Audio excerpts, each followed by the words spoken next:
सबसे पहले आज जो आप लोगों के बीच आए हैं, ये दिल्ली में पीएचडी के रिसर्चर हैं और हम आप लोगों के बात आज बता देना चाहते हैं। जैसे श्री रामचंद्र जी, वो क्या कहते हैं, बोल रहे हैं, श्री रामचंद्र जी सबरी के यहाँ जैसे कुटिया में पधारे थे, आज हम आप लोगों के बीच वैसे ही हमारे मार्गदर्शक तेज प्रताप कुमार तेजस्वी हमारे ये छोटा सा कुटिया या कोचिंग में पधारे हैं।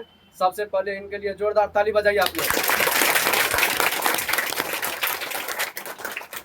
सबसे पहले आपको प्रणाम सर।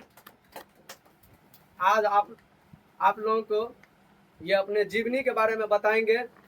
आप लोग इसके जीवनी से सुनिए और आप लोग भी शिक्षा को अग्रसर रहिए। जी सर। जैसा कि सरवण सर ने आपको कहा,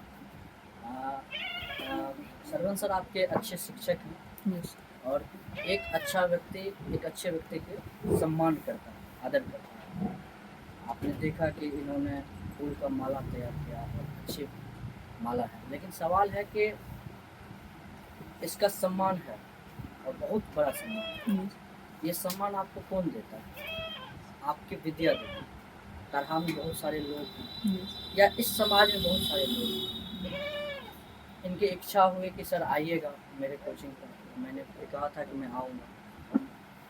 हम आपको जहाँ तक बोले कि ये अपने जीवनी के बारे में बताएंगे, तो और हमारी बातचीत भी हो रही थी। मैं आप लोगों से जुड़ना चाह रहा हूँ। सबसे पहले इसलिए जुड़ना चाह रहा हूँ कि आप लोग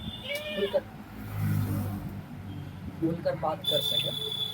तो मैं आपको ये बताऊंगा कि मेरी पढ़ाई लिखाई इसी समाज में, मेरा बचपन भी यहीं गुजरा और 8वीं तक की पढ़ाई मेरी इस स्कूल से हुई।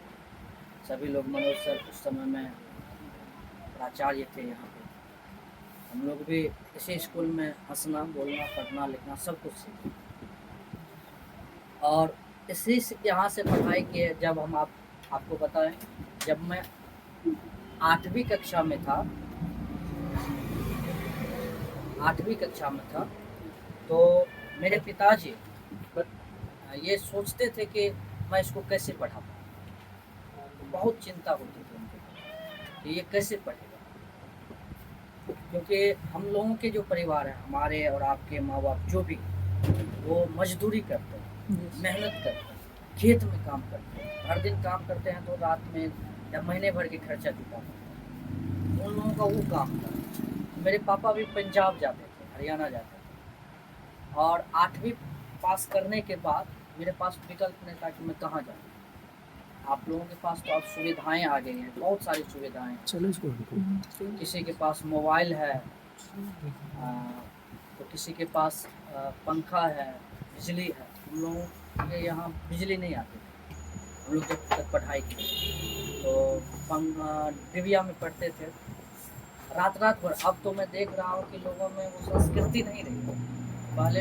पहले जब बिजली नहीं थी, लोग सुबह में 4 बजे उठ करके पढ़ते हैं। आजकल कौन 4 बजे उठ के पढ़ते हैं? लेकिन पढ़ना चाहिए। अभी मैं पीएचडी कर रहा हूँ, नेट जेआरएफ वाले को पढ़ाता हूँ। नेट जेआरएफ जो करते हैं, मैं आपको वहाँ तक भी ले जाऊँगा, पहले धीरे धीरे रास्ता बता रहा हूँ।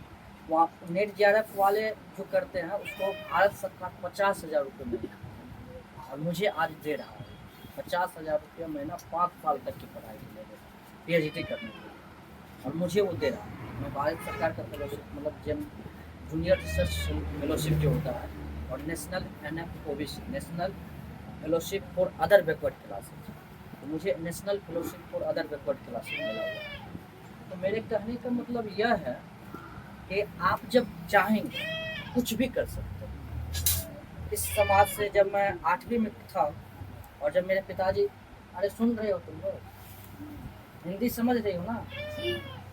30 में बोले समझ। तो जब 8वीं कक्षा में थे तो मेरे पिताजी को ये चिंता रहती थी कैसे पढ़ेंगे। मैं आपको कहानी बता रहा हूँ इसलिए कि अगर आपको मेरी जीवन से, मेरे कहानी से, मैंने जिस तरह से पढ़ाई किया, अगर आप 1-2 भी निकल जाएंगे तो मेरा जीवन सार्थक होगा। हम इस स्कूल के लिए इस स्कूल की बनने की कहानी भी बताऊंगा। मैं थोड़ा सा लंबा बात करूँगा आपको, मैं बात करने के लिए नहीं आया। तो जब 8वीं कक्षा में थे तो पिताजी को लगता था कि ये पढ़ नहीं पाएगा, लेकिन मेरे अंदर था। मैं तीसरा क्लास तक परम स्कूल था। मरद सर हैं, विनोद भैया के पापा, जो हमको पढ़ाए थे बचपन में। हमारे शिक्षक बहुत रहे, मनोज सर रहे, सत्यनारायण सर रहे, जिसको विनोद भैया के पापा मरद सर कहते हैं। उसके बाद विशेश्वर सर, अर्जुन मास्टर, मिथिलेश भैया, जुगू सर, ये सारे हमारे शिक्षक रहे। अशोक भैया, राजीव भैया, तो ये सारे हमारे शिक्षक हैं। जब 8वीं कक्षा में थे, जब मैं मेरे पापा को लग रहा था कि मैं नहीं पढ़ा पाऊँगा, तो मेरे गांव में ही शत्रुघ्न चाचा, उनके अमर जो थे, वो थोड़ा सा खेल कूद में ज़्यादा लगा रहा। उनको चिंता होती थी कि मेरा बेटा बिगड़ जाएगा, तो वो बार बार मेरे पापा के पास आते थे, बार बार आते थे, ले जाएंगे उसको। मेरे पापा मेरा मना कर देते नहीं। तो पर भी जब मेरा 8वीं कक्षा पास करके, तो मैं जब 10वां में नाम लिखाने गया, पहले विचार बना के बरहारी में नाम लिखाया, बरहारी कैंसिल हो गया, तो सिंहेश्वर में नाम लिखाया। सिंहेश्वर में नाम लिखाने भी गया था दूसरे का ड्रेस पहन करके, जो समाज में है, क्योंकि अपना ड्रेस क्यों बनाएंगे।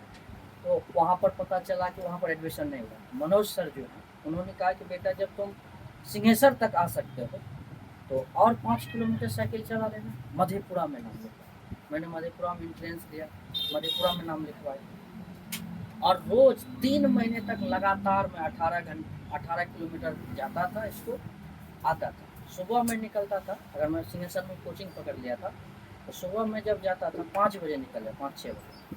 मैं ये सब इसलिए बता रहा हूँ कि अब देखिए चीज़ें बदल गई।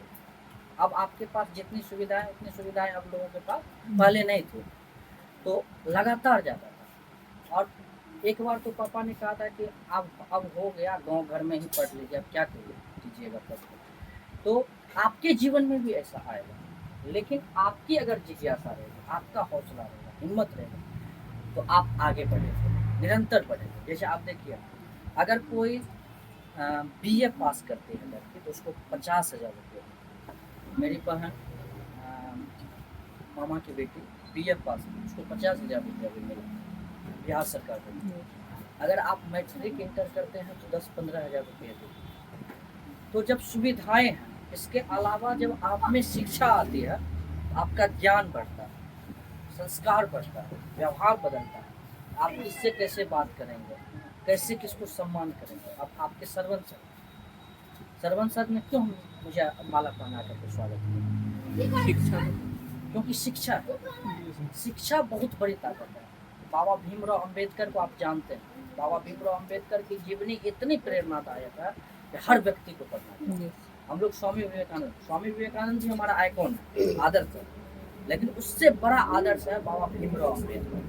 बाबा भीमराव अम्बेडकर दलित समाज मतलब भी डोम जाति दलित समाज के सबसे निम्न वर्ग से निकल करके कैलिफोर्निया दुनिया के नंबर 1 विश्वविद्यालय, और 1 डिग्री नहीं 33 डिग्री उनके पास। भारत में उससे बड़ा पढ़ने वाला कोई नहीं। भारत की पूरा कानून व्यवस्था, संविधान, भारतीय संविधान उन्होंने भी तैयार किया। और वो आप देखिए उनके पास क्या था, उनके 3 बेटे मर गए, पत्नी मर गई, माँ मर गई, लेकिन उन्होंने पढ़ाई नहीं की। आप लोगों के साथ तो अभी बहुत सुविधाएं हैं, आप लोगों के साथ भेदभाव नहीं होता, लेकिन उनके साथ भेदभाव होता। वो सड़क पर चल नहीं पाते थे। अगर चलते थे तो उसके लिए, जैसे आप सड़क पर चलते तो हरा बांध दिया जाता था। आप अगर थूक फेंकेंगे तो उसमें फेंकेंगे, मटका से पानी नहीं पी सकते, समझ रहे हैं। तो बाबा भीमराव अंबेडकर ने इतना बड़ा संघर्ष किया, और दुनिया का सबसे बड़ा विद्वान। उन्होंने कहा कि शिक्षा शेरनी का वह दूध है, जो पिएगा वो दहाड़ेगा। तो जब शिक्षा शेरनी का दूध है, तो आप क्यों नहीं दहाड़ेगा? तो आप में वो ताकत होनी चाहिए, उस क्षमता होनी चाहिए। तो आपके जीवन में भी इस तरह की परिस्थितियाँ आई। फिर मधेपुरा में गया, मधेपुरा में पढ़ा। अपने आप हर जगह आपके पास स्पर्धा रहेगी, प्रतिस्पर्धा रहेगा। आगे कैसे बढ़ना, आपको लोग दबाने की कोशिश करेंगे। मेरे साथ हाई स्कूल में लगभग 1000 कॉलेज, और उस हजारों में हमने अपनी पहचान बनाई। लगातार 10 से लेकर 15 तक मैं डीएम से पूछताछ किया। फिर मैं यहाँ से पटना गया, बीए किया वहाँ 3 साल। फिर बीए में आपके जो